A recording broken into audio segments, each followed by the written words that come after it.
والإبداع والسير بخطى ثابتة نحو خدمة اليمن، حيث قام الأخ يحيى محمد عبد الله صالح رئيس الملتقى ومعه الأستاذ عبد محمد الجندي نائب وزير الإعلام بافتتاح مركز الإعلام التقدمي بالملتقى، الذي يحتوي على عدد من الأقسام المختلفة التي تسعى إلى خدمة المجتمع. هذا المركز يختلف عن بقية المراكز لأنه هو يبشر بفكر تقدمي مدني، هو من أجل المجتمع، ليس هدفه هو الصراع الحزبية أو الوقوف إلى جانب طرف ضد طرف آخر. وطبعا أهداف المركز تنبثق من أهداف ملتقى الرقي والتقدم، والتي من أهمها الدفاع عن الوطن والقضايا الوطن والحقوق الإنسان والمرأة والبيئة، وكذلك تطوير التشريعات والقوانين.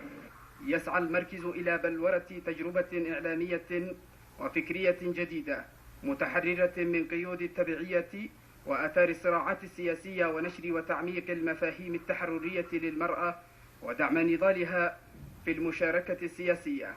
المركز يأتي تلبية لاحتياجات قائمة في الساحة. أولا تلبية الثقافة المدنية اللي الآن يتحول إليها البلد، وهنالك الملتقى الرقي والتقدم باعتباره الرائد في هذا المجال الذي يرأسه الأستاذ يحيى محمد عبد الله صالح. نحاول من خلال هذا الملتقى أن ننشر الثقافة المدنية، أن ننشر الثقافة التقدمية، أن نكافح التطرف والإرهاب وكل المظاهر المتخلفة بطريقتنا الخاصة بإشاعة الثقافة البديلة الأخرى، الثقافة المدنية الأخرى. هذا وقد هنأ رئيس ملتقى الرقي والتقدم فريق نادي العروبة الذي عاد من الهند بعد أن تأهل إلى المجموعة الثانية في كأس الاتحاد الآسيوي لكرة القدم بإحرازه الفوز على إيست بنغال الهندي. نشر مفاهيم الدولة المدنية وكل ما يتصل بها من ثقافة وسلوكيات تحررية تقدمية هي أهم ما يسعى إليه مركز الإعلام التقدمي. إيجاد أرضية وطنية حاضنة وراعية للآخر.